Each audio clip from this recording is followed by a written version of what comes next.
recognizing appropriately Her Excellency, the First Lady of Bayelsa State, ably represented by Engineer Dr. Mrs. Obwebite. I want to also recognize Right Honorable Tonye Isena, PhD, one-time Speaker of the Bayelsa State House of Assembly, and the Chairman of APWEN, the Chairman of APWEN Nigeria, ably represented by Pastor Engineer Dr. Mrs. Mata Ekalo, fellow Nigerian Society of Engineers. All the respected senior government officials, respected fellows of Nigerian Society of Engineers, and members of Nigerian Society of Engineers. I welcome all of you, ladies and gentlemen, to this very special event.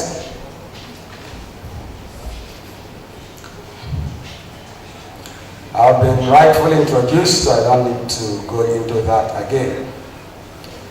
The theme is Women in Engineering, Overcoming the Challenges and Making Impact. Is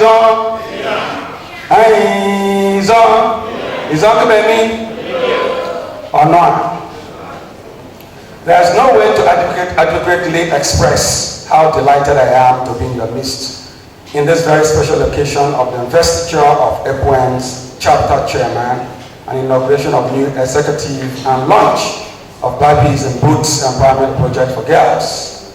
For me, there could not have been a better year and forum to reinforce how pivotal your role is in the salvaging of this country of ours. You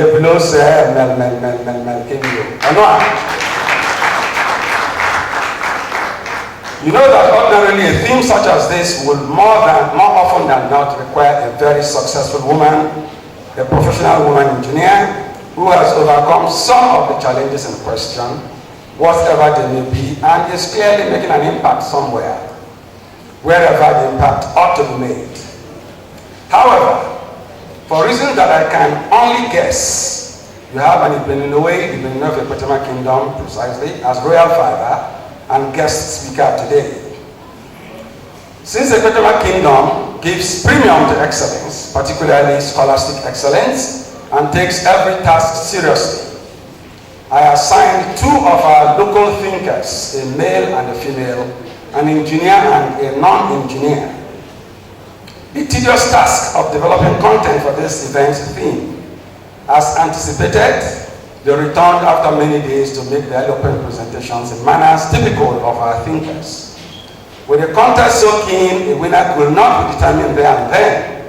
It was resolved that this audience should be their judge. So you are judges to those contestants. I have accordingly carefully integrated their work for your listening pleasure. It is far from being Darwinian, Newtonian, or Pythagorean, but is guaranteed to be food for thought for everyone here. I believe you will sincerely help in determining the winner at the end of my presentation.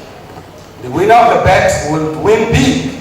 The takeaway prize is a basket of well-spiced, well-smoked giant lobsters from the Non River.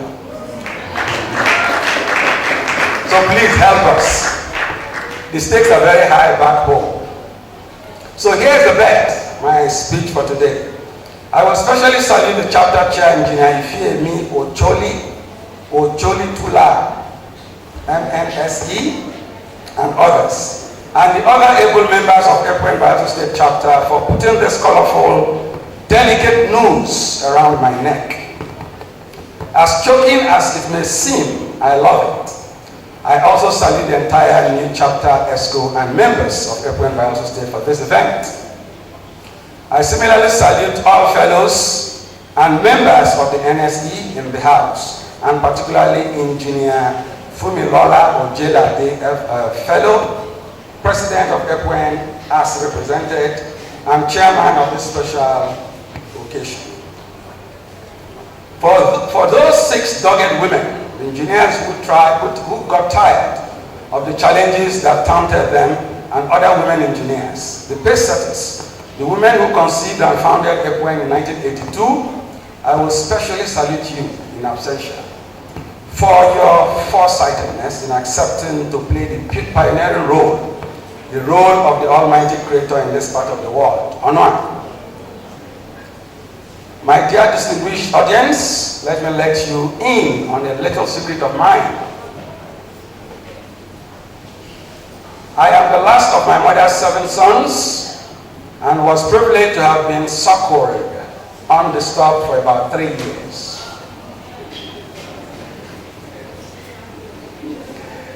I was her dear darling and she was my confidant, a very close one at that. She told me many life-changing stories. She said the Almighty Creator was an engineer. Hence, he created the universe to perfection, creating and placing the stellar and interstellar bodies in their elliptical orbits with an error margin of 0.00000.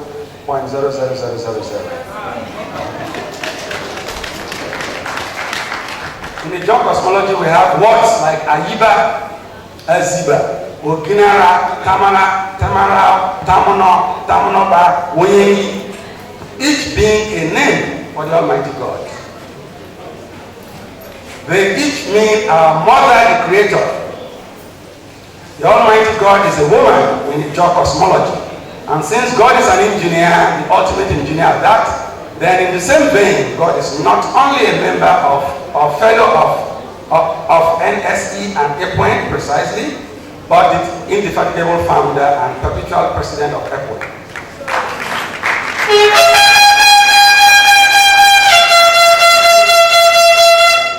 Should we not therefore recognize, if we have not already, that our duties as women engineers are meant to be divine, foundational? We are therefore to always execute God's divine goal for the benefit and advancement of Africans and all humankind. Why APWEN? Though it has been said, a couple of speakers have told you the vision and mission and objectives of APWEN, but this is how the bet is. The circumstances that prevailed in the country then, which are still lurking around, necessitated the bet of APWEN. As you already know, in 1982, tired of the suffocating challenges that were poking and choking the life out of them, those few dogged women, 6 of them, who against all odds had become engineers and were then amongst the rank and file of the NSE. Engineer Mrs. J.O. Madoka and 5 other female engineers took the bull by the horn. They dared to be different. They dared to confront the challenges that were preventing them from getting fulfillment in their lives, even as qualified registered engineers. It dawned on them that more than anything else, it was because they were women. Isn't that sad? Have you ever imagined how frustrating it would be have you ever imagined how frustrating it would be when, like Arabi, you hold a first-class degree in engineering, you have beaten all the male engineers in an aptitude test, and equally performed excellently at the interview, and so you have been deemed successful. To your greatest shock, as you resume work to meet your employer, I'm talking of the CEO, the Oga at the top, the beer-bellied man asks, "What is this for? Who are you?" "I did not request for a receptionist." And he spells it out to your young face, "I want an engineer, a man." And he yells at the manager, "Get out and get me a man." And then she, at that moment, what would you have happened to her? What would have happened to her? Your guess is as good as mine. Eventually, one of those bearded guys who could not compete with you in any whatsoever way organizes a lavish Thanksgiving service, and party a few days after. I am sure, like Arabi, many of you have managed through similar challenges and circumstances. So these ladies conceived the concept of APWEN as a way of preventing other women from suffering similar discriminatory gender insensitive practices in this country. The vision of the association has been to be the catalyst for advancement of women in engineering engineering profession towards national and global technological development. Similarly, the mission includes to continuously increase awareness that engineering is a career for girls too, thereby improving the numerical strength of female engineers in this country. To encourage women to achieve professional excellence as engineers and leaders, to promote the engineering profession as a positive force in enhancing the quality of life in this country. Objectives of APWEN: to provide a forum for promoting sorority amongst female engineers, to encourage engineering studies and practice amongst female engineers, to create a platform by which women engineers can collaborate with women in other professional bodies in Nigeria and elsewhere. Well, I got this from the APWEN website, and there are a lot of them for all the beautiful things they're doing. But just because of time, I'm scrolling down. In addition, the existence of APWEN has sensitized and created awareness in government, industries, and the larger society. To this end, APWEN has embarked on continuous professional development for the technical industries and organizations with diverse participation as its contribution to the technological development of the nation. A number of international bodies have shown interest in the activities of the association, and APWEN has been invited to collaborate with UNESCO and the Global Alliance for Diversity of the Workforce. So what are the challenges will be female engineers and female engineers actually face? They include several misconceptions and stereotypes stemming from our cultural and traditional belief systems. Other factors could be classed as political, psychosocial, socioeconomic, or socioeconomic. Interestingly, all of the challenges which the would-be female engineer or the female engineer faces are societal. Everything is happening here in our society. Misconceptions. For instance, there are many misconceptions on what engineering is or is not in our society. Most persons, sometimes irrespective of level of education, so-called, do not know what engineering is. So they associate the word engineer with the image of an automobile, outboard engine, or generator mechanic. We picture a mason, bricklayer, or the operator of a concrete mixer or block molding machine. Whenever we hear the word engineer, they come. These days, all those who repair radios, phones, broken water tanks, etc., are engineers in the eyes of the society. In error, many believe that the woman is not capable of doing what most men do.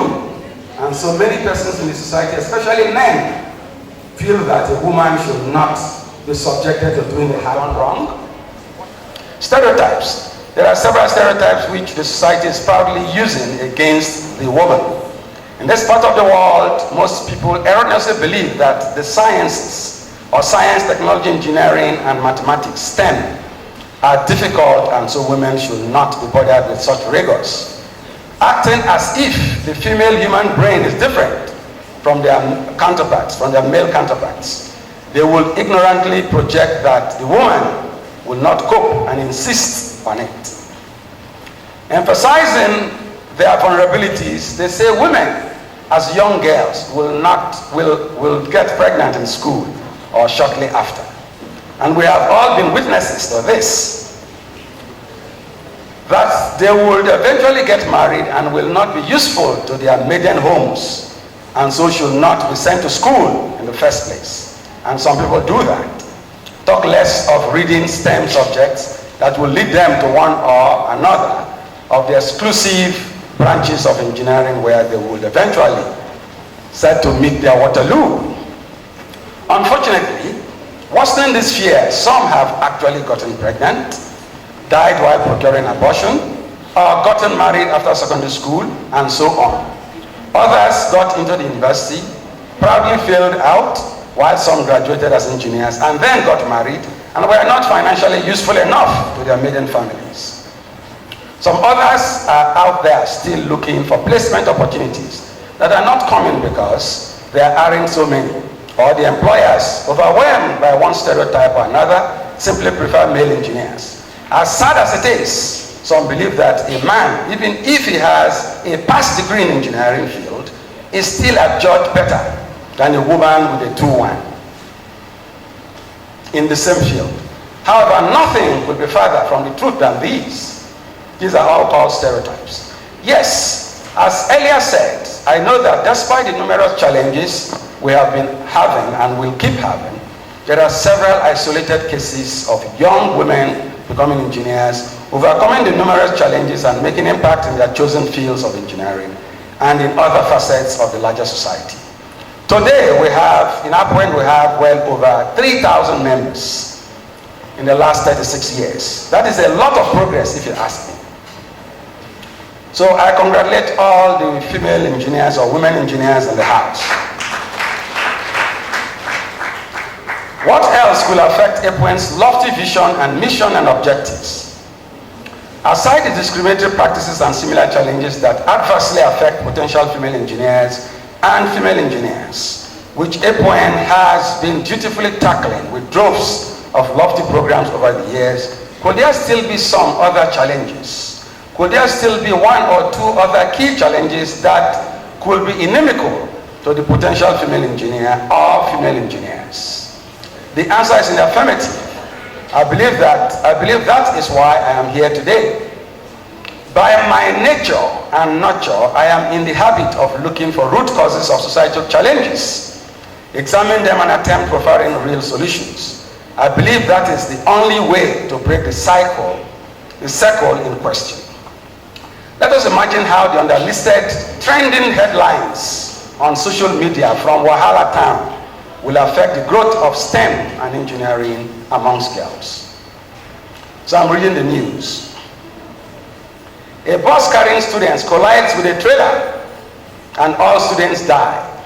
12 girls affected. A high wind destroys school building, so school closes down for 4 years. 100 girls affected. Children are out of school because there is no school within range. Several girls affected. Student knives fellow student to death. A girl affected. Student pours acid on fellow student over lover. The female affected. Students not taught science due to lack of science tutors. All students affected. Students not taught any subject due to lack of tutors. All affected. Teachers lacking contemporary teaching capabilities. Everyone affected. Student drops out of school because father dies of snake bite. Student dies of scorpion bite. Mother killed by a fallen tree. A boat carrying 10 students capsizes, drowning all, five being girls. Some boys gang rape 2 girls to death. Student dies of syphilis, teacher dies of syphilis.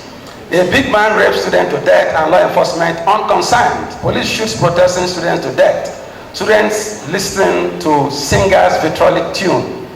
School building burnt due to a clash between 2 communities over ownership of the Great Ponds. Teachers abandoned teaching for recharge card selling due to poor salary and irregular pay. A science teacher was shot dead by robbers. Science teacher runs mad over the murder of his son. Science teacher commits suicide over failed love affair. Students drop out of school as parents lose job. Oil company workers lure students out of school into prostitution and substance abuse. Gas explosion kills children. Falling fuel tankers, fuel scooping, parents and children die of ensuing inferno. Crude oil pollution destroys livelihood of families. Families fall apart, and so children drop out of school and things fall apart. About $1 trillion being stolen out of 6 decades of oil and gas exploitation in the Niger Delta. The NDDC contractor abandons water project. And students drown in well. Inflation skyrockets. Fuel price becomes all-time high. Power price all-time high.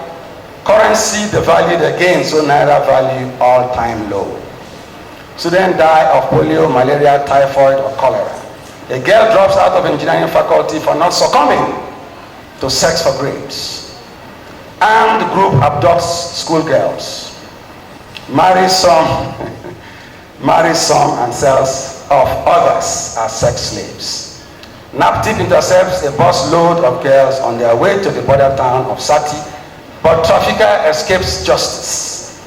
A woman engineer gets beheaded by her abductors even after family pays ransom.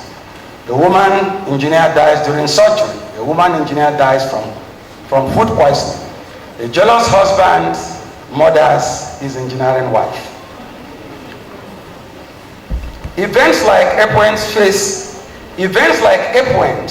face hard time for lack of willing sponsors. Yes, because I have here beauty queen smiles home with 100 million naira while her sister, who graduated with first class in electrical engineering, gets 10,000 naira VC's prize. So the list is long, but let me just save us all of this. This is the fate of Wahala, where majority are jostling for the basics at the bottom of Maslow's pyramid of needs to no avail. Now, how would you react to the news of Engineer Bitare Amakame, the 2010-2011 best female graduating student from the Faculty of Engineering, University of Wahala, who ran mad for years soon after graduation and took her life only this year? Perhaps worse is how sad will it be for a woman engineer who has become successful against all odds to be gunned down by either known or unknown assailants who eventually cruise away with her brand new Toyota Land Cruiser 2021 model. The above list shows some of the inexhaustible challenges that could keep keeping APWEN membership as low as it is. With 10,000 members, APWEN will be a lowly 1 in a million persons in Nigeria, while even at membership of 1 million women engineers, you still stand at an abysmally low 1 in 200. So, how do we make growing the numbers of female engineers second nature? I am thinking there is a way of doing it faster, more long-lasting, and perhaps better. So, while the very idea of APWEN and what it stands for are highly commendable, and programs such as the Barbies in Boots Empowerment Project for girls, and all the workshops and seminars and like efforts are equally highly commendable, and are hereby commended. To further zero in on the implied purpose of APWEN, however, to overcome the myriad of challenges, we may need to look at another field of engineering which is crucial to achieving the vision, mission, and objectives of APWEN. I believe there is an engineering tool we could deploy, and it will not only make growing of the number of female engineers in our society second nature once and for all, but will solve most of our society's perennial challenges. It will kill all stereotypes and misconceptions and not only make the study of STEM subjects easy for all, but standard practice. So STEM compliant girls will be everywhere you turn. That engineering field, which is not engineering per se, is social engineering.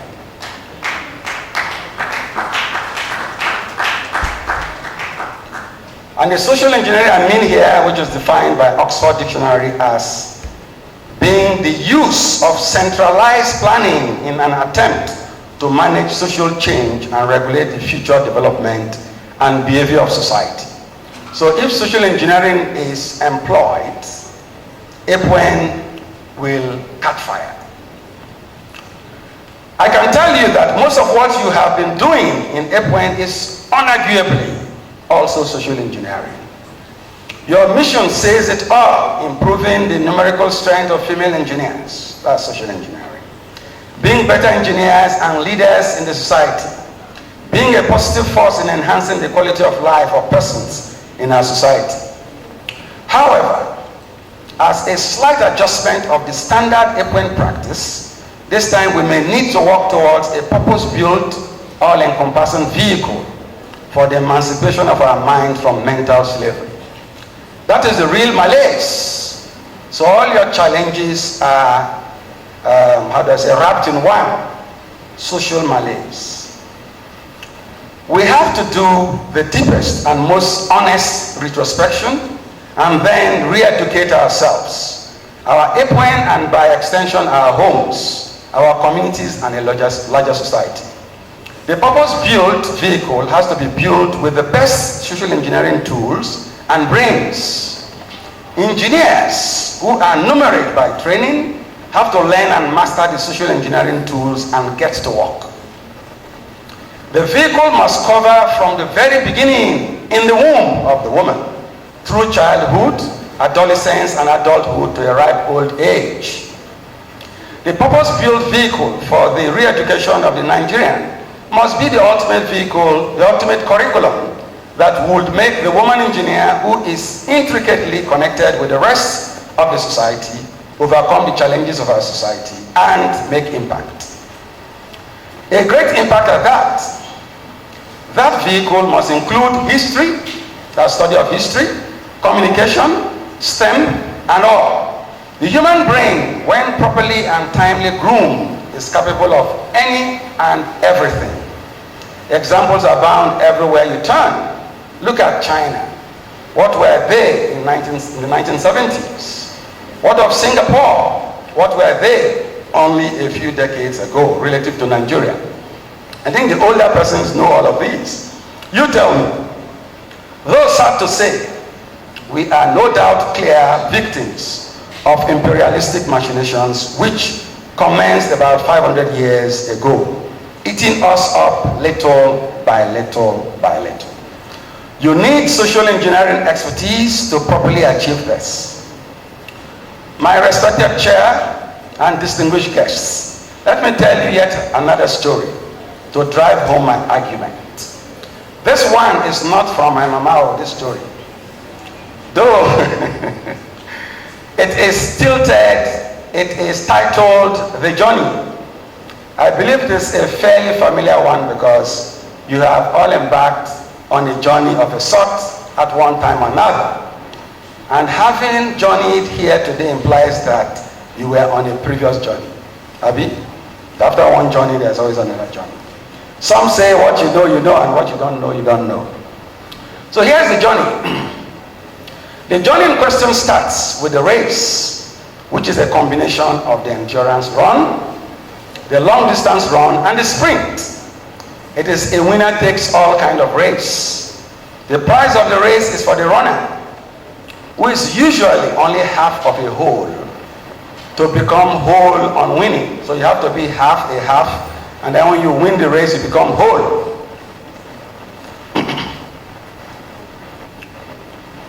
The prize of the race is for the runner who is usually only half of a whole to become whole on winning. Its duration ranges from 1 to 3 days. It is an existential race. You win and live, or lose and perish, or die. And to prepare for the race, that half of a whole has to exhaust the necessary exercises, must prepare, and also sew and dress in the approved costume with the correct message neatly inscribed by a meticulous artist on the participant's forehead. So for you to get ready for that race, you must be dressed for it. This takes about 64 days. But because I am a zone from EKPETIAMA Kingdom, I would rather call that race a swim. It is the ultimate swimming contest. More so, the path, the stage is designed to be slippery by the almighty engineer. The perfectly engineered slippery stage, being well lubricated by one of the world's best engineered fluids, is usually so. You know, when better people do something, they think they're better. In the contest that took place in 1997, for instance, it was one portion of what became Bolo means first in his own, that won the race. It got to the finish line, inserted the inscription on its protruding rather sharp forehead, with hands raised in turn, and danced to the victory song which she had taken time to perfect during the preparation phase. As the drum beats reverberated, and an elated Bolo who had found her better half and had instantly become whole, commenced singing and dancing to her victory. The drums went, Kikidi, kikidi, kidi, kikidi, kikidi, kidi, kikidi, kikidi, kidi. And then a jubilant bolo, sorry. And then a jubilant bolo started singing and dancing and gyrating in a never-before-seen manner. She danced and sang in perfect harmony with the rhythm of the zone drum beats from the blues. Isn't victory sweet? She sang, and that Dobafao and that Boke meal, and that Dobafao and that Boke meal. Kikidi, kikidi, kidi, kikidi, kikidi, kidi, kikidi, kikidi, kidi. And the beat went on and on and on and on and on and on. She was so proud, having beaten over 100 million other enthusiastic contending halves in that special arena in the female reproductive system in the vicinity of the womb. Bolo represents the brand new zygote formed from the fusion of an egg and a proud spermatozoon.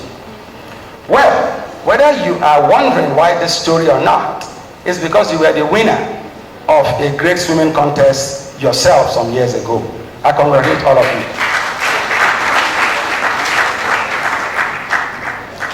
In the womb, when the gallant spermatozoon happily wins the swimming contest, when it fuses its essential content, its custom-made biological content, the DNA from the male with the egg of the female, up there in the female reproductive system, in what is the ultimate biological fusion, fission is instantly triggered.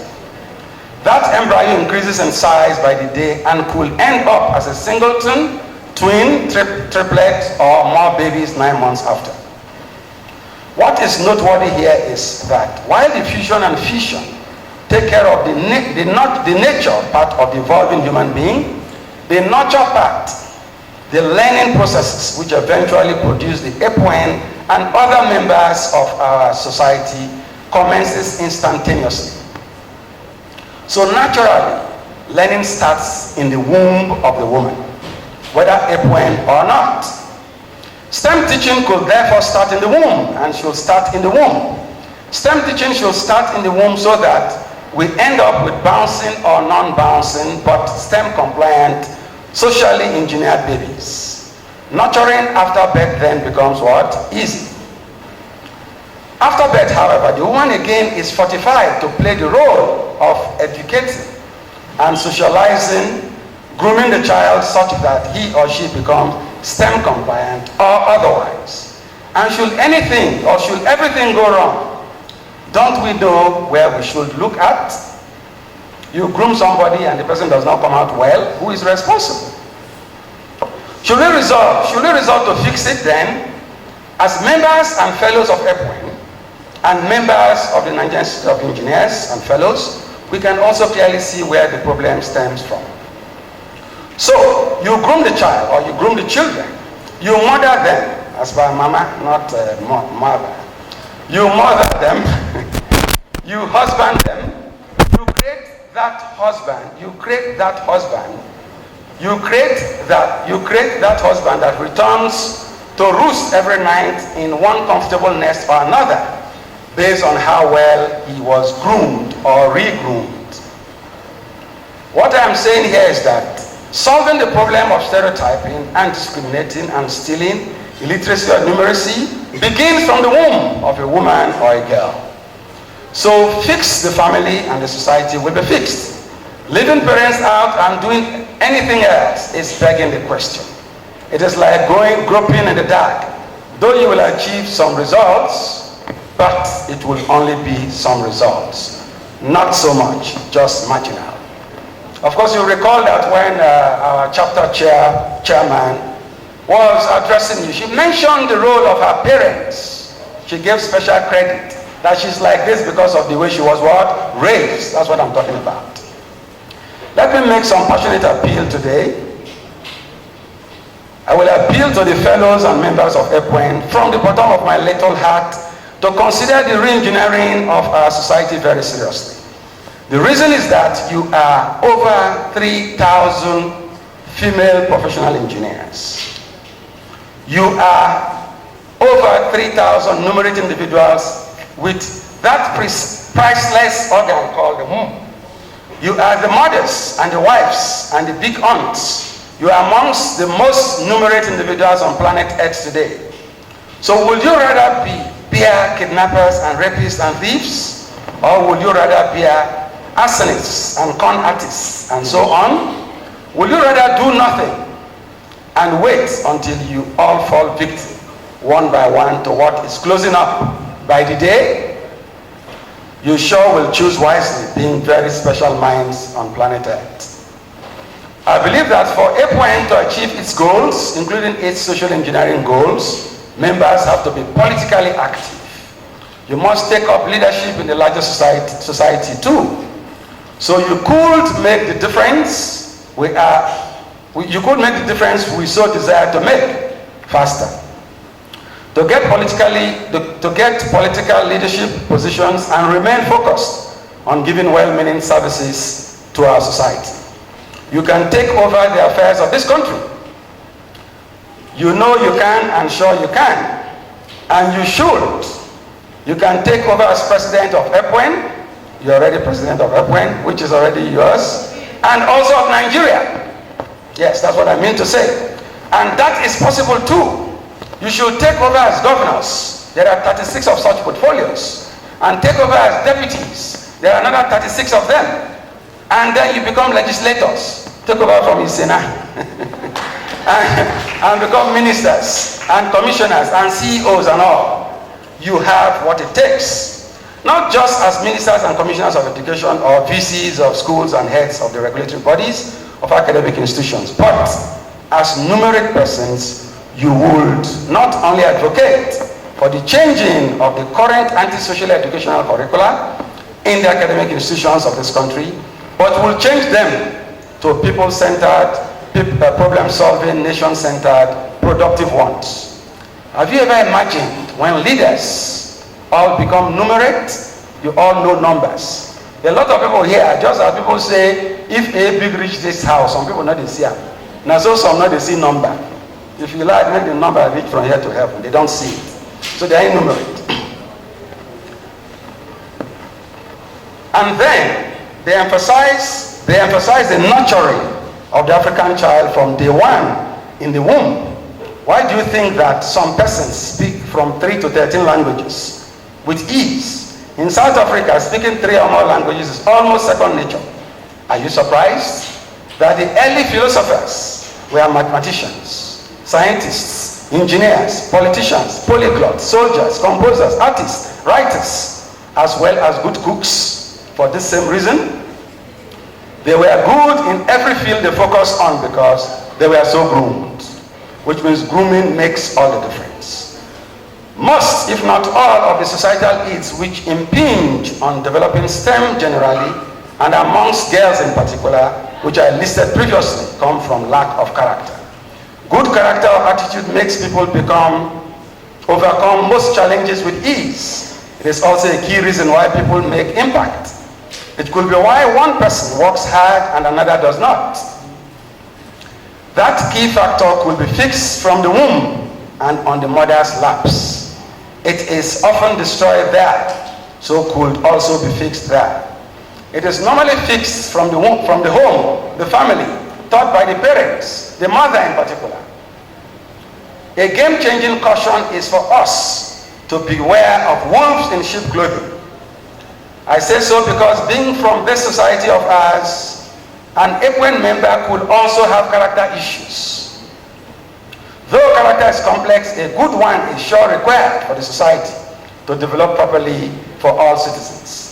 There are 1 or 2 prominent fellows and members of the Nigerian Society of Engineers who have been in public positions but lost their guard, got beaten by the bug, and joined the ilk of primitive accumulators, lost their sanity as well as their humanity. They messed up big time, creating no known impact worth mentioning. Though they were not members of APWEN, they were engineers of high repute. I would advise APWEN to please be aware. Some examples of where what I'm saying has worked. The former starving European nations like Denmark, Finland, Switzerland, Netherlands, for example, have, through the right participation of women in the activities of their countries, designed and executed problem-solving curricula, and they are all better for it. Those countries are crime-free, more or less.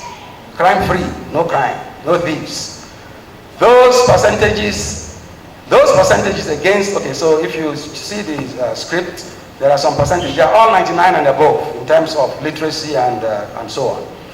Those percentages against their names are for literacy. Nigeria trails far behind at less than 60%. So those countries I mentioned are 99 and almost 100, and Nigeria is somewhere less than 60. Focusing on science and technology, Armenia, a developing country of a sort, has about 3 million persons, has since 2011 refocused its curriculum to sharpen critical and analytical thinking. Children in Armenia now play chess daily in school. It is compulsory learning from age 8. As early as 1960, Armenia has had 100% literacy. In Finland, children are encouraged to stay at home and play with their mothers until the age of 7. And today they are some of the best, most educated countries in the world. And the difference between the rich, the very rich, and the very poor, and genders is so slim that you can hardly tell any difference.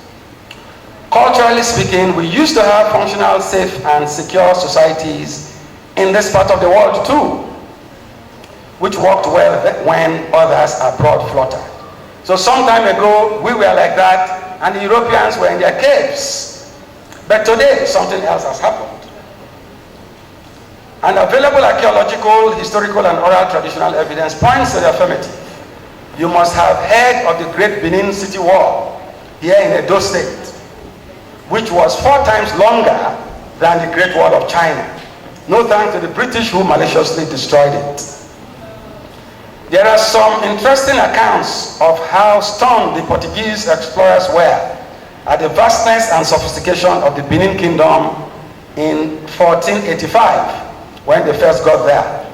As a matter of fact, a Portuguese ship captain named Lourenço Pinto observed in 1691 that Benin City was wealthy and industrious and was so well governed that theft was unknown and the people lived in such security that there were no doors to their homes. However, in the same period, Professor Bruce Holsinger described medieval London as a city of thievery, prostitution, murder, bribery, and a thriving black market, made the medieval city ripe for exploitation by those with a skill for the quick blade or pickpocketing. So when we were normal, they were what? Crazy. This speaks volumes. It seems to confirm reversal of roles. It is obvious that as we lose, they gain. So we must tread with caution.